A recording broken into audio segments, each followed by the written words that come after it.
Hello, everyone, and welcome to another episode of Recovery Talk. This week, I am joined by Louisa, a fellow eating disorder recovery coach. Louisa is working with me at Let's Recover, and one of the topics she's quite passionate about is recovery from disordered movement and repairing your relationship with movement. This is a journey she has gone through herself, and she's very passionate about showing people that recovering from compulsive disordered movement and creating a healthy relationship with movement is possible after an eating disorder.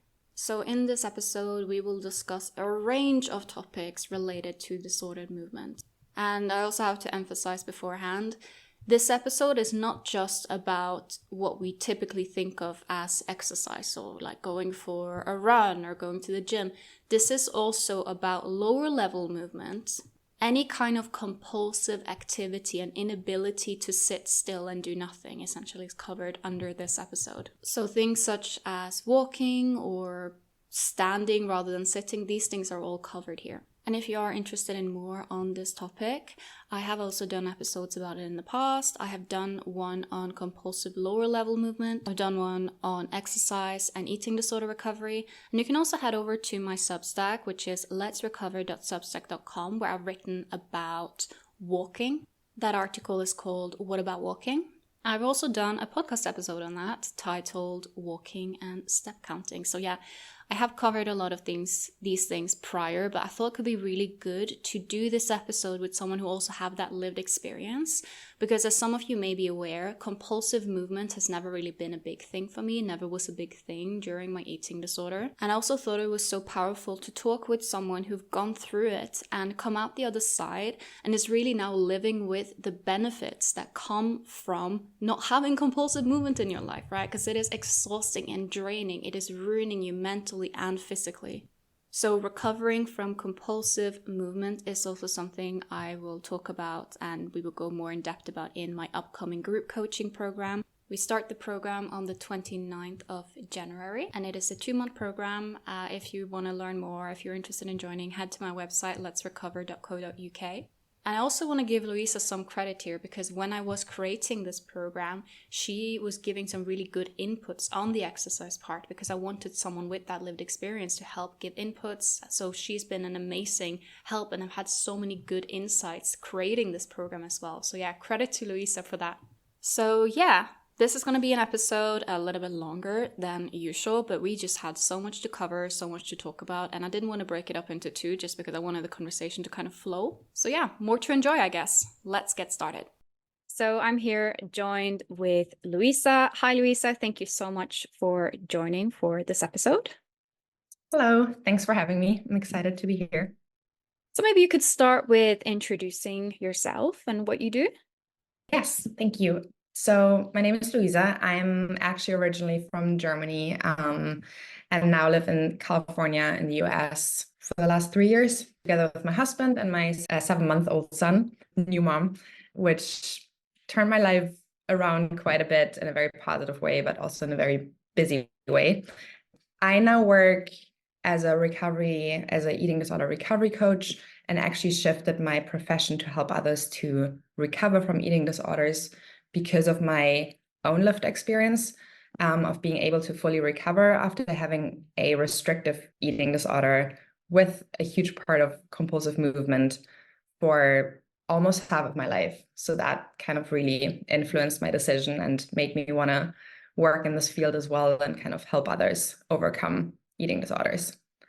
Thank you for sharing that. And could you maybe start with talking a bit about your own relationship with movement, maybe where you've been and also where you're at right now? Yeah, it's so interesting to see because before I recovered, my relationship with movement and exercise was very disordered in a way that I had to meet a certain level of activity, a certain amount of times, days a week, etc. And it was basically throughout my whole youth. It wasn't because very often exercise and movement is considered healthy, and it's hard to see the disorder part in it it was not always very visibly disordered to others, including myself. So it took me a while to like realize that my relationship with movement is not healthy, and that what I was doing was not healthy for my body and my mental health. And yeah, I basically was exercising a lot, had a very conditioned relationship with it, to the point that I had to I could only eat certain things. I could only eat certain amounts of food, only when I did a certain amount of exercises, etc. Yes, until basically I decided to not be able to do this any longer, because my body sent me very clear messages that it was too much, but also mentally it was exhausting. And it was just something where I thought about most of the time my day. I mean, food and exercise, and how I could squeeze in another workout, or how I could get the steps in, etc. And this was just something which mentally exhausted me as well as physically. So I decided to seek out help and recover. And I actually decided it was best for me to go cold turkey with movement, to basically just kind of cut it from 100 to 0, which was definitely the right decision for me, even though it was one of the harder decisions I made. Because like just the thought of it burned me, to be completely honest. And I think this is something, I don't know if we want to jump into this topic right now, but this is definitely something like where the thought of doing it was a lot harder than actually doing it. So important for me to like point out, because this is for a lot of people. And I like see this over and over again with when I work with people as well, that the fear of like stopping is devastating. It's just like it basically rips you apart from inside, and then actually kind of doing it is a lot easier than you think in the end. I think that is so true. And I know this is something we've discussed a lot. And I think that sometimes, the thought of doing the thing that scares you is actually, that's the anxiety, and you go through more of the anxiety before you're doing the thing than when you're actually doing it, right? And as we say that rest gets easier with rest, right? The more you're doing it, it gets easier. And sometimes people will build up in their heads that, oh, I can't do it, it's so hard, and then they actually do it. And yeah, I'm not saying it's comfortable, but often they realize, okay, it wasn't as bad as I thought, right? You actually do eventually get used to, implementing rest and all of that. So yeah. Part of why, many reasons why I want Louisa on here, but one of the many reasons I want Louisa on here is because me and Louisa have quite different stories when it comes to movement, right?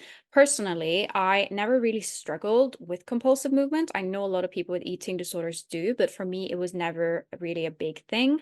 And I'm also someone who has recovered, and I'm not someone who is extremely much of a fan of doing loads of movement. I'm not the most active person. I don't necessarily find it that much fun. Whilst I know that you, Louisa, you're someone who struggle with compulsive movement, and movement is something that now you really do enjoy, right? So I kind of want to get that forward in this episode, that there is not necessarily a right way, right? Some people will recover and then really maybe rediscover that they really enjoy movement. Other people will be like, you know what, I'm recovered, but movement is like, you know what, I'm fine not having a gym membership, right? That is how a lot of people may feel, and that is okay as well, right? There's not necessarily one right way here, right?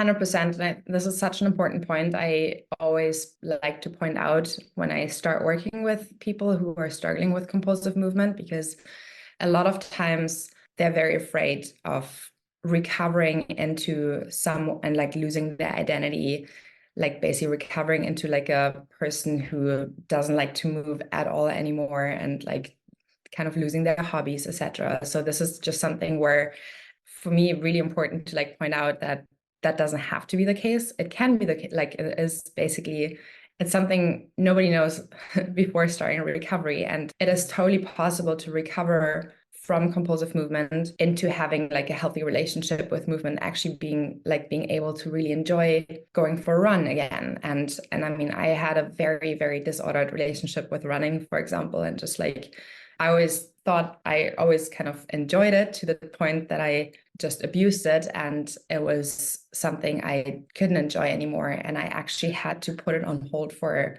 a period of time to be able to enjoy it again. And now it's like something I can do for certain, like there's no conditioning anymore with it. Like it's just an example, but it's just something I really like to point out, because I think there's a big fear of like starting recovery and like losing the whole kind of desire or like hobbies around like movement and being active. Yeah, I think that is like part of recovery is figuring out what is you and what is the eating disorder, right? I also would argue, and this kind of goes back to what you said with, that cold turkey.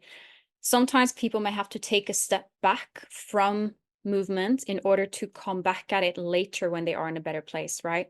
This is an area where I understand like different people have different approaches and different things work for different people. But I know for a lot of people, actually taking a break and then dipping the toes rather than jumping straight into like, okay, now I'm going to go straight for an hour long run, right? And actually seeing, okay, what kind of movement is disordered, what one is not, right? And also someone can enjoy movement and it can still be disordered, right? This is one of the big misconceptions I see about movement. And a lot of people that I work with will be like, oh, but I really like running. And it's like, yeah, but the fact that you like running gives us even more reason to really work on repairing your relationship with that so that you can kind of reclaim that part of you, right? And I think you're making such a good point about identity, right? Because the eating disorder will very often like make you build your identity upon things like food and movement. And that's why recovery is so much about that rediscovering, figuring out which is you, which is the eating disorder. What interest is it that you had just because the eating disorder, right? And this can be scary because a lot of times people may realize that, oh, maybe I was never a gym rat to begin with. Maybe, I was not really that interested in food and cooking. Maybe this was all the eating disorder. But also there are times people may realize that, okay, there are certain things that I really enjoy, but the eating disorder came in and kind of took control over those things, right? 100%. And I think this is actually kind of the first challenging part to identify what is disordered and what is kind of healthy. And like exactly as you said, like having fun doing something doesn't necessarily mean it's healthy.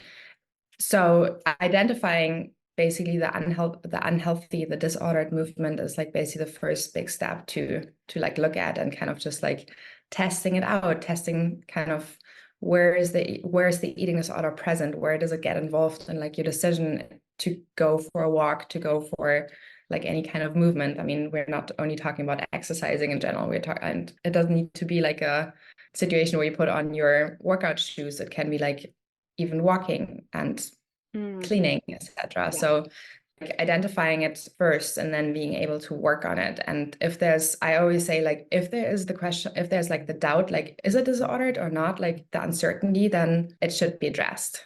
If in doubt, then rather step back for a period of time to make sure the eating disorder doesn't sneak back in that area.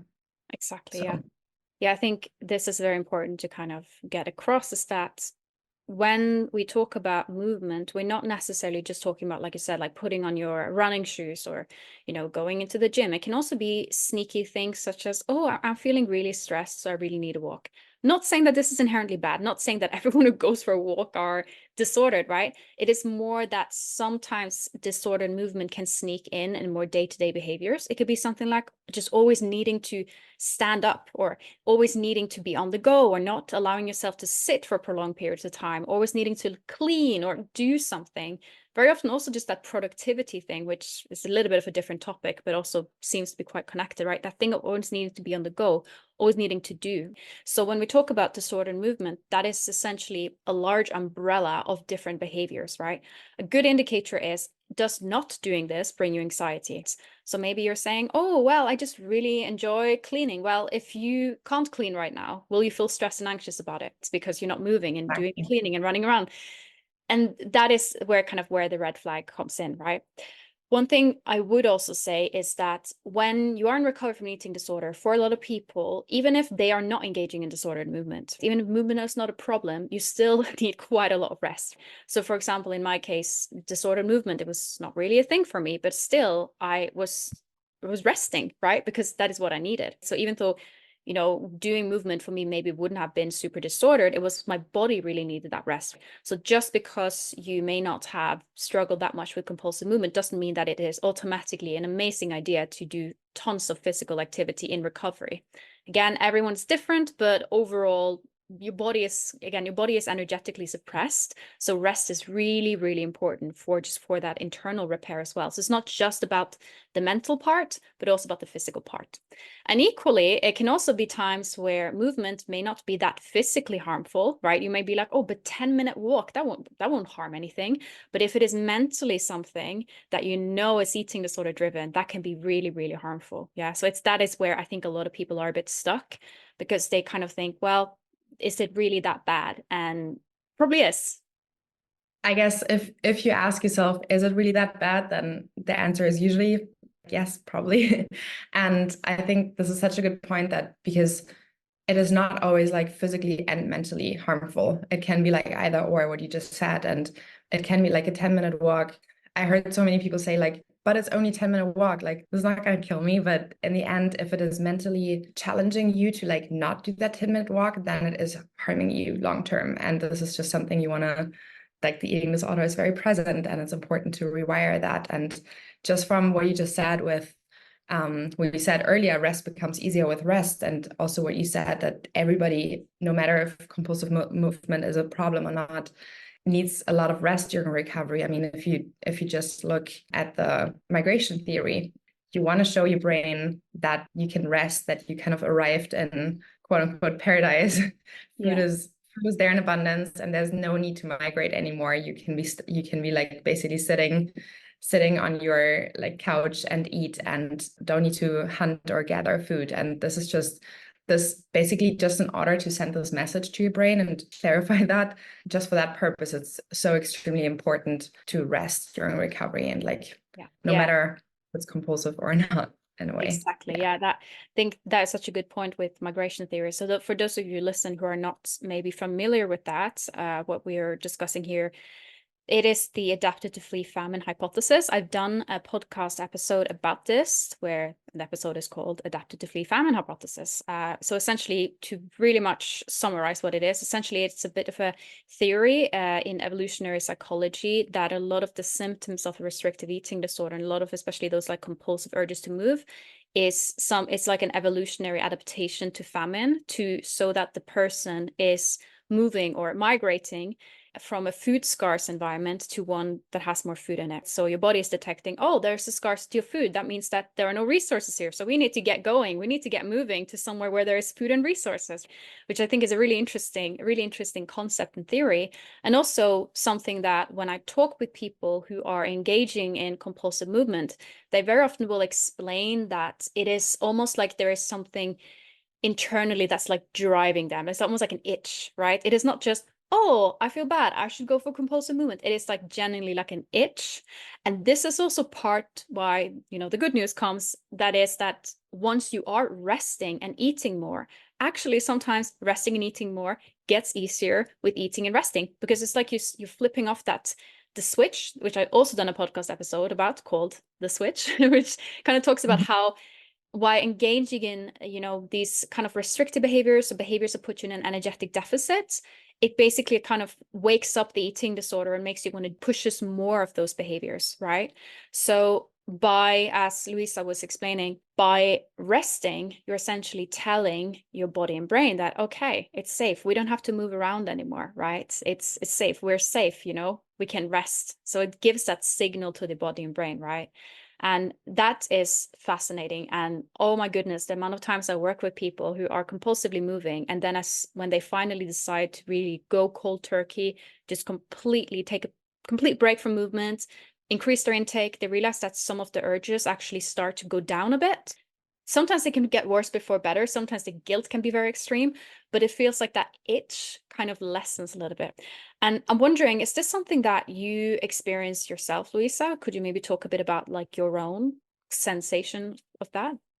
Yeah, 100%, because this is something I thought, this is the typical unicorn syndrome kind of happened to me too, where I thought, yeah, sure, like this sounds great in theory, but nah, that's not gonna apply to me. But I mean, I kind of I try to reduce movement slower, like kind of just reduce it to a couple of times a week, and less intense, like a lower intensity, etc. So this is just something I tried before, and I I did a few extra rounds with recovery. So like this is, I had a few approaches, but if I could go back, I would definitely choose to go all in. So basically go cold turkey immediately, because this, I mean, as I said earlier, like the initial thought is extremely painful and scary. But like the scary part is like a sign that you're doing the right thing, because it means it scares the eating disorder. And it's the right thing to scare the eating disorder, because I think you always say like, or what's dying is screams the loudest, right? Like, but like this is basically exactly what's happening. The eating disorder is screaming at you that you should be moving, and you're doing the opposite action. And that way you weaken the eating disorder in that way. So the best thing you can do is sit with the discomfort, face the fear, and the guilt is actually a sign that you're doing something right in recovery.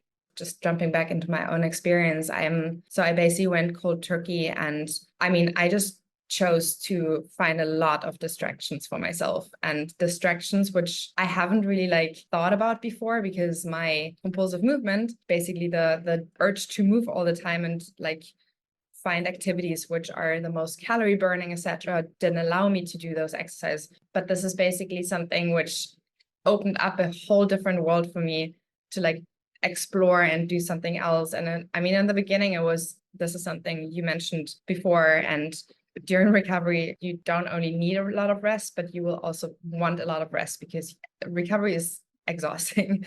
It is just something where your body is just like starting to repair mentally and physically. And it's just something where it's really like, I was really, really tired a lot of times. So I started with just like literally doing puzzles, or just like doing crosswords, or just reading a bunch, watching TV shows. And I think this is just something, if this is challenging, like watching TV in the morning can be a very challenging thing to do for a lot of people with eating disorders, because it's like quote unquote less productive. And this, so it could be actually extremely helpful to do that in a rewiring perspective. So doing that, I mean, I'm not saying it wasn't hard. It was definitely something challenging and tricky. And having a little bit of support and like somebody who's like holding me accountable was very helpful.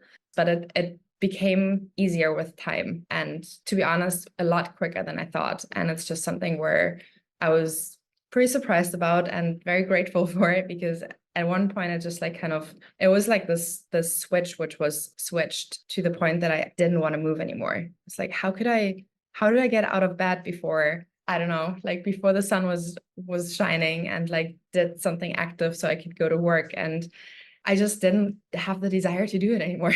I was so happy that I finally allowed myself to, I wanted to sit on the couch, and I wanted to like relax and do something less active or not active at all. So this was, to be honest, it was like a life altering like experience to just see like, oh, I didn't want to do all of these activities beforehand. This was very eating disorder driven. I'm saying it again, this doesn't mean that this is going to be the rest of your life. This is just like something, and I had to repeat this constantly in my head, that recovery is temporary. And this is the healthiest thing at the moment I can do, is sit, eat, rest, sleep, Yeah. repeat. Absolutely. Yeah, I think that is such an important kind of reminder. And this is what I see people do wrong over and over, is that they confuse recovery with being recovered, right? Recovery is going to look different than being recovered. This does not mean that you're not allowed rest when you're recovered. You're not allowed food when you're recovered. That's absolutely not what it means. I mean, I'm still resting. I'm still eating, unconditional permission to eat. But what I'm saying is you're going to feel different about rest, about food, and you're going to be in a different place when you're recovered versus in recovery. So for example, rest may feel difficult in recovery, but your recovered self may find that it's just second nature to rest. And I think you mentioned something there that I also want to discuss a little bit, and that is that thing of in recovery, actually, you very often will end up being really goddamn tired. You feel like, oh God, like what people often describe it as is like feeling like they got hit by a train. And this can be such an extreme contrast if you come from a point of being in that active, almost migration mode where you can't sit still, urges to move constantly. And then you start resting more, you start eating more. And then suddenly you notice you struggle to get out of bed. And people very often will panic there because they're thinking, see, recovery is making me lazy. See, I don't have self-control anymore. Recovery is making me unhealthy, all of these things. When actually what is really going on is that version of you that couldn't sit still, that was always on the move, that was a version of you that were in an acute stress state. The comparison often used is that I can be as tired as ever, but if a bear were to just come in my door and chase me, you would see me suddenly running faster than I ever thought I could, right? That is not me being, oh, I'm so really feeling like this. Oh, I'm just in good shape. That is me being in acute stress mode. So when you are then entering recovery, it's like your body suddenly is getting the hangover from all of that, in the same way that if I had just been chasing a bear and the bear went away, I would be like, oh, whew, I'm tired now. So then you get the recovery fatigue. But then what happens there often is people will panic because they're thinking, this is how I'm going to feel when I'm recovered versus I'm going to feel like this in recovery. This is not to say that, you can never feel fatigued when you are recovered, or that only reason for fatigue in the entire world is recovery. It's more so saying that it is very normal going through recovery and experiencing that you kind of go from that urges to move all the time to just being really exhausted. And also some people can experience both at the same time, which can create a lot of stress. Overall, what I will say is, even though I understand that different people have different approaches, different things that work for them, I will say that what I've seen from my observations is that the more you can kind of go cold turkey with disordered movement, the better it seems to go. Because for some people, don't get me wrong, it works going a bit more slow and steady gradually. But a lot of times, what happens then is you're debating with your eating disorder. Oh, can I do this? Should I do that? Rather than just being like, nope, we're not doing this, right? And that creates that like mental war in your head. Like, okay, I can do a bit. Should I do this? No, no, no. And also maybe you make an agreement. Okay, I'm going to do maximum 10 minutes of walking or 20 minutes of walking. Then that becomes the minimum, right? So it is a little bit tricky. There are a few traps there. No, 100%. I think I so agree with this, because like ripping off the band-aid here will kind of make it easier to identify where the eating disorder is present. Whereas otherwise you kind of, exactly what you just said, kind of try to figure out, is this disordered? Is it not disordered? Like, do I want to walk? Do I not want to walk? And this is all, I mean, those thoughts are exhausting. And basically you end up spending hours and hours to figure out if things are disordered or not. So like going cold turkey and just like ripping off the band-aid, making sure the eating disorder is kind of like pushed out of your life when it comes to movement. There's no link between eating, movement, rest, movement, etc. anymore. So I think this is definitely something, I mean, it's not always possible to go cold turkey. And I think this would be like another important thing to talk about. But if it's possible, then I would also highly recommend it. And one other thing I wanted to mention super quick, I thought about when you talked about energy versus like not having energy anymore during recovery, is that I remember during my own eating disorder, I had a ton of energy and I was very undernourished, and I still could go for runs, etc. And I felt like, okay, why do I need to take a break? Because I'm fine. Like I have the energy. I can like, I'm working. My body is working. There's nothing wrong with me. I mean, there were many things wrong with me and I couldn't see them necessarily because my eating disorder was overshadowing it. But just like that, this kind of like running away from a bear, your body is freaking smart in that way that it will give you a last bit of energy to like go hunt, go gather some food to like survive, basically. So it's like this like false energy you have is basically a survival mechanism to, it's like a last kind of like, all right, like here's some energy, go get some food, please. Yeah, the eating disorder takes it the wrong way and runs literally a million miles with it in the wrong direction. Literally. Yeah. Yeah, that is like, and this is like such a typical thing with an eating disorder. Is like the eating disorder is just the master in twisting and turning everything to convince you that it's not that bad. You're actually what you're doing is really good, actually.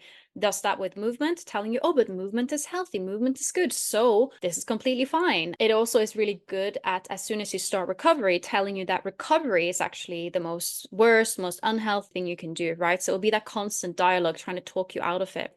And the eating disorder is really good at co-opting that whole thing of health, right? And this is also something where, I mean, that is a whole lot of conversation, but our culture has a lot of like really disordered messaging around food and also around movement. And it can sometimes be really difficult to work on your relationship with movement when you feel like other people are sometimes reinforcing the eating disorder and reinforcing that the behavior that you're doing that is actually ruining your life, ruining your mental and physical health, is somehow admirable. I hear this a lot from people saying like they were engaging in tons of compulsive movement and someone would say, oh, you have so much willpower. This is so good. This is so great. And also then it can also be that thing of like not doing that. Would you then lose part of your identity? Like, who are you if you're not, the gym rat? How do other people see you? And it can be a lot of thoughts and difficulties around that like identity aspect here as well.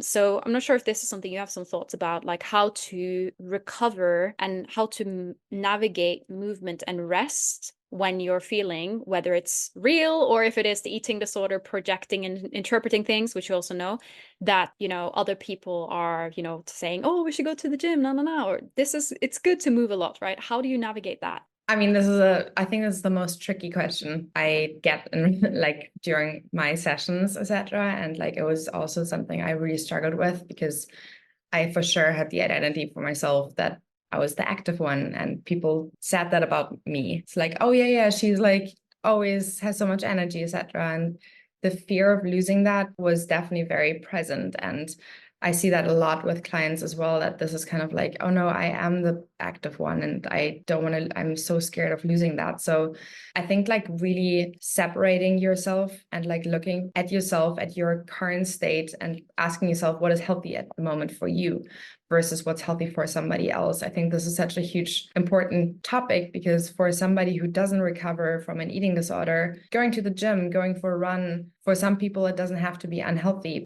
To kind of really distinguish between like what's healthy for you right now and what's healthy for somebody else. And now like basically with this whole like just starting the new year and like having all those comments around like, no, we should like sign up for the gym and we should kind of do this, I don't know, like January, whatever challenge people think about and come up with, that this might be a good idea for somebody, but definitely not for somebody who's in eating disorder recovery. So this is just something to really remember and remind yourself, like, I need to like look at myself. I kind of need to put up blinds in a way and really ask myself, what is healthy for me right now, right here? And with the whole, I mean, the fear of losing identity and like to know that your identity can be very driven by the eating disorder. And is that an identity you kind of want to stick with? Or do you want to actually discover what you actually like to do in life and what you have interest in, etc.? So this is actually it's a scary process in recovery. I'm not going to lie, because nobody knows what kind of turns out. I'm sure it's only great things, but it's like definitely something. It can be a process which is very fun too. And I always encourage clients to be curious and be open-minded and just be like open for new things. Just say yes a lot. That's what I meant earlier with like those distractions. You can just doing some kind of pottery class or like painting, like it's just something where you use your hands, just like explore and discover yourself and like just new hobbies, etc. So like really take this process and be open-minded and curious of like what other interests you have in life. Yeah. And that doesn't mean that recovery means you're losing all your active kind of interest. That you can totally recover and still be interested in being active, but just being open that there's also other things out there you like to do.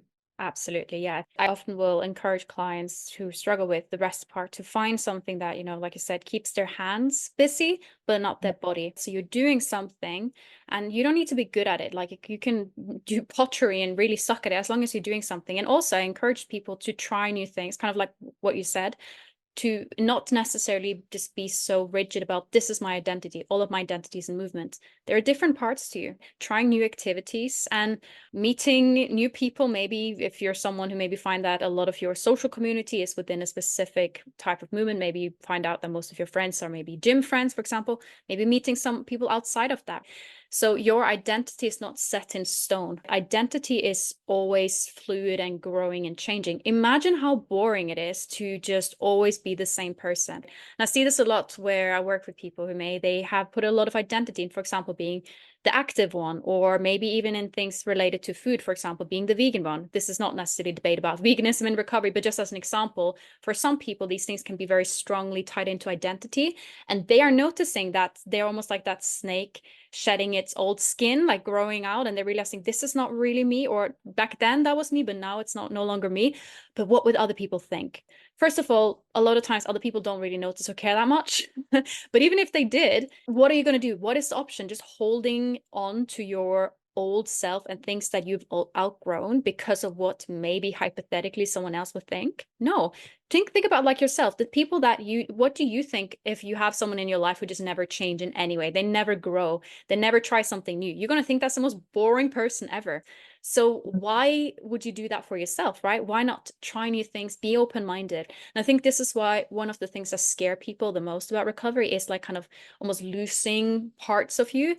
But it's more so that you're getting a chance to really not just get to know yourself, but also like kind of create yourself in a way, right? Trying new things, figuring out what is you. And yeah, it can be scary work, but it also is really, really rewarding, right? Because it's more authentic. And a lot of times people with eating disorder, they live with like a constant sense of feeling almost like they're frauds, because they're not living in alignment with their true self, with their own values, right? They're living just whatever the eating disorder is saying is how they're living. That does not really give much happiness and fulfillment, because it doesn't feel authentic. Exactly. I'm just like nodding along. 100% agree. Yeah. But yeah, that is a whole different thing. Like, you or the eating disorder, which is which, that is definitely a big topic and something that can take some time to figure out. But I think that overall, what I will encourage, that I also know that Louisa is encouraged, is again, being open, trying new things. And also when it comes to recovery, and also when it comes to like recovery from disorder movement, whatever scares you, that is probably the thing you need to do. So if you're unsure, should I take a break? Should I not? Okay, but does the thought of doing it, does that scare you? Then chances are that is something you need to work on. A lot of times when people are in eating disorder and they're struggling with compulsive movement, they find they find any kind of reason as to why they should hold on to the movement. And again, don't get me wrong, I understand everyone is different. I understand that some people recover and they engage in movement in recovery. Other people find that that is just not realistically going to happen for them. But if you're someone who have tried recovering while still doing loads of exercise, and you try that again and again, and it's just not working, then maybe you should try something new, right? Because instead of just repeating, it is difficult work. That is absolutely something we acknowledge. And overall, I think a good starting point can be to maybe be a bit mindful of your own red flags in movement, right? Like, what are some of the red flags in terms of maybe types of movement you're engaging in? Or if you are engaging in movement, what are some moments where you realize, okay, this is not healthy? Some people may have certain types of movement that for them is really disordered, whilst other types, they realize it's not really triggering them in the same way. So for example, someone may find that doing, I don't know, like beach volleyball with their friends, they might find that that for them is not necessarily that disordered, but they might find that running is a huge trigger. Or it could be the complete other way around, or it could be that both of them are really triggering, right? Being a bit mindful of different types of movements and how they affect you, I think could be good starting points. I'm not sure what do you think, Louisa? Yes, and I think this is something which is kind of this whole I always call detective work in a way of recovering, just like figuring out, I mean, and this might be like one of the harder things, like figuring out what is disordered and what isn't disordered, and just like kind of testing you eating disorder a little bit, like challenging you eating disorder, kind of like poking it and seeing like, is this like kind of hard for me to do or not? And even if like you think you're basically saying like, yeah, I mean, playing beach volleyball with my friends is like not disordered. It's just pure fun. It doesn't matter how much we do, how long we play, like it feels really healthy. If that's the case, then there's no harm of like just kind of sitting out a little bit and like just testing your eating disorder. Like go down to the beach and just like maybe watch them for a little bit and like still have the social part, but just watch from the sideline, play a lot less than others. Like, is that gonna bother you? Like, is it bothering you to do less than the others? Like watching somebody exercise, this was a huge one for me. Like somebody else exercises while I couldn't exercise, and it shifted my mood. And I think this is just really where you have to be honest to yourself and try not to lie to yourself, and just like see like, is this affecting my mood? Is this something where, and I remember this, so I mean, I was not nice to anybody around me when my eating disorder popped up because I couldn't move, or I had to stop a workout before my eating disorder was satisfied. Important part. Yeah. So there's like basically just like kind of being curious, doing the detective work around like, is it going to bother me? Is it hard for me to kind of sit out to cut a walk short, being picked up by taking the bus home or something? That's just like testing it out and seeing if it bothers you, the eating disorder plays a role here and it is worth addressing it. Exactly. Yeah, I think it's a good point. I think proceed with caution instead of just being like, oh, this is fine, and just jumping straight into movement. Instead, do it a little bit slow and steady, right? Instead being like, so this, for example, if you're someone who maybe have gone through recovery and you feel like, okay, now I'm at a point where maybe I could, reintroduce some of the movement that I really enjoyed before, instead of, for example, like I said, going straight to be like, okay, I'm going to play beach volleyball with my friends the whole day. Instead, how do you feel sitting a little bit on the sideline? Also, how would you feel if those plans got canceled? Would that create a lot of anxiety and guilt? Like, oh, damn it, I missed my chance to move, right? Or would you just be like, okay, I'll just do something else then. Notice the feelings that come up. And this takes so much self-accountability, because your eating disorder is going to be completely like, your eating disorder is, yeah, it's going to have its own conspiracy and its own ideas. But yeah, I think overall, like, how do you handle when things are interrupted? How do you handle watching other people move when you're not moving? Does that create a lot of guilt? Does it create a lot of anxiety? How do you feel with, for example, going for a walk, but then actually sitting down on a bench instead of just walking and walking? How do you feel going for a very slow walk? How does those things feel? I feel like these are just examples out of so many red flags, but examples of red flags that people may identify in themselves. But overall, how do you feel if you were unable to do that movement? Would that create a lot of anxiety?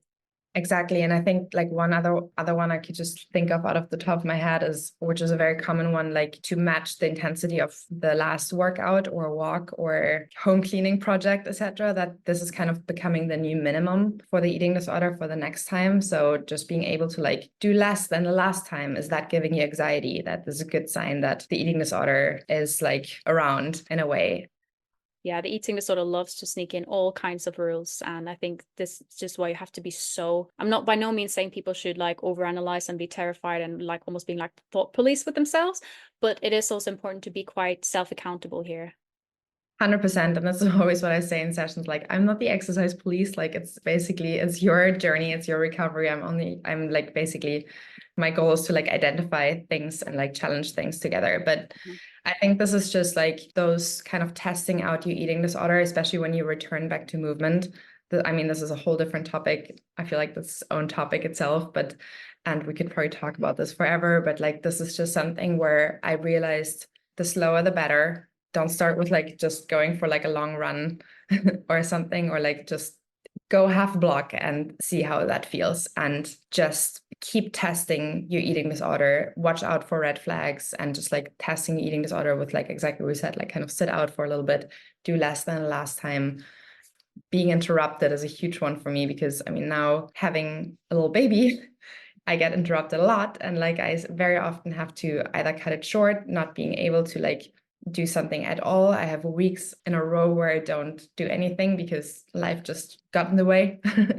And this is just something I always thought, like, like when you have a baby, I mean, and I feel like this is also a whole topic itself, that it will kind of just, yeah, you're taking care of another human being. So you'll be fine with like taking a break, and you'll be fine to like eat more. A big part in pregnancy as well, like you're growing another human being. So you're okay with eating more. And this is just something I'm so grateful to be able to recover before I got pregnant, because the eating disorder is not willing to move away just quote unquote, because you're having a baby and you have to take care of another human being. And this is just something I like. The eating disorder doesn't compromise, like doesn't do compromises in the end. It wants to be there, and it will not move out of the way.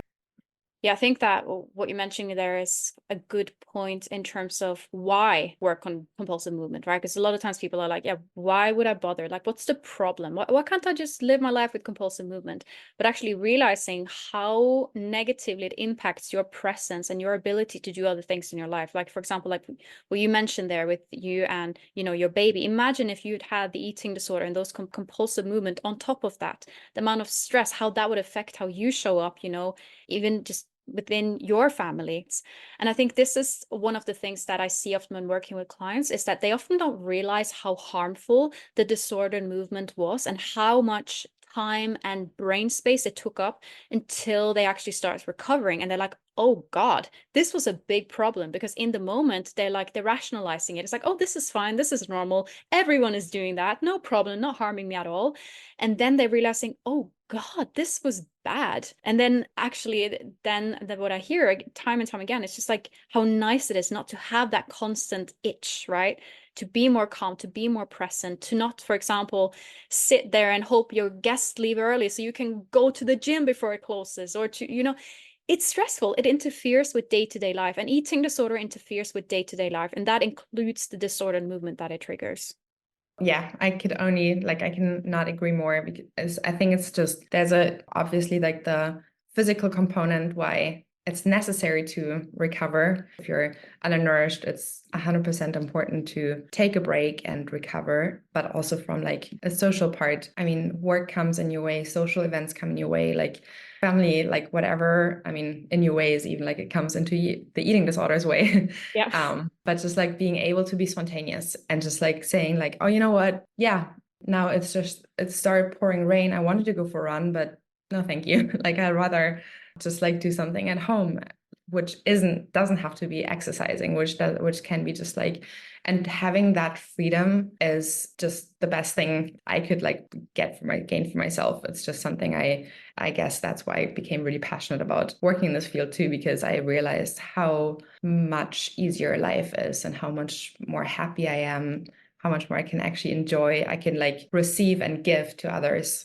Whereas before my brain was just occupied with how to manage, how to squeeze in. I mean, talking about like holidays, etc., like having Christmas and New Year's, etc., like family, just trips in general, like those became so much more enjoyable because I didn't need to like figure out how to squeeze in exercise or movement, and could just like sit and enjoy and eat. And there was no condition with any of those anymore.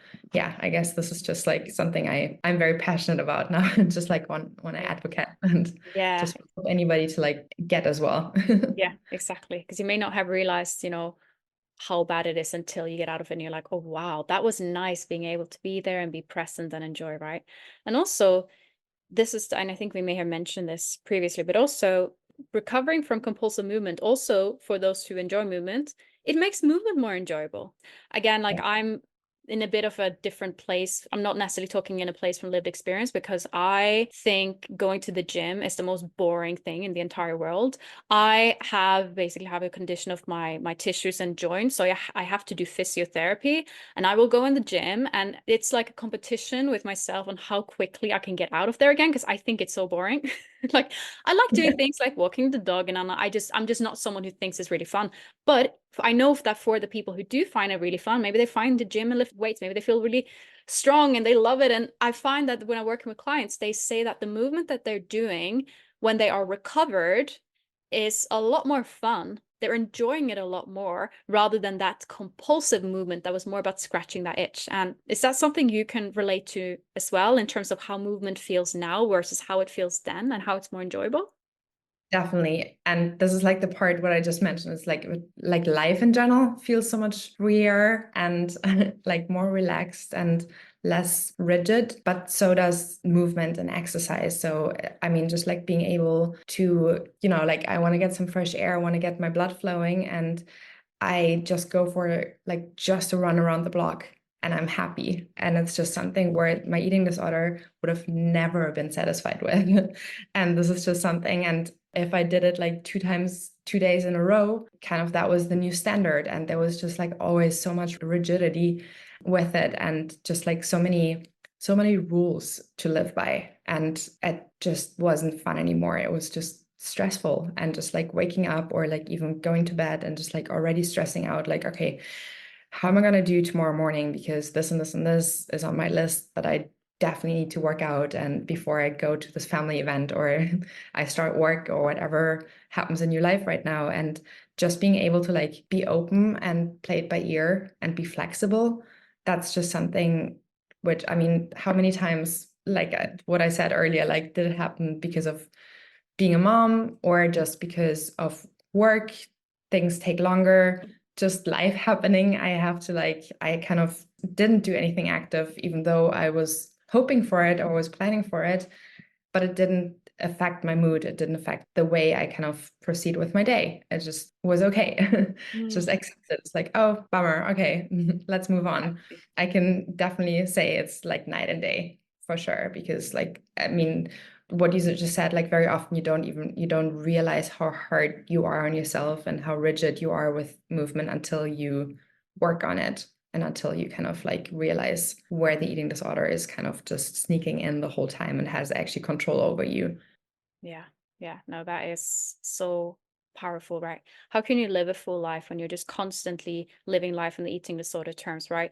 When it's like you're adjusting your life to fit in with the movement rather than the movement being something that fits in with your life. And Exactly. it's just not really compatible with living that full happy life when you're just compulsively thinking about your next movement, when that's like a constant source of stress, right? That is not good for you. Yeah. Okay. Wow. We have covered a lot in this episode. So maybe, I mean, there's still so much more. I'm thinking, oh my God, we could have spoken, we'll probably continue this conversation for hours, but eventually we do need to to end it. So maybe you could let people know where to find you. Yes, I am on social media. I'm going to be completely honest. I'm not active at all at the moment because I guess being a new mom is a huge part of it. But I am on social media under recovery with .louisa.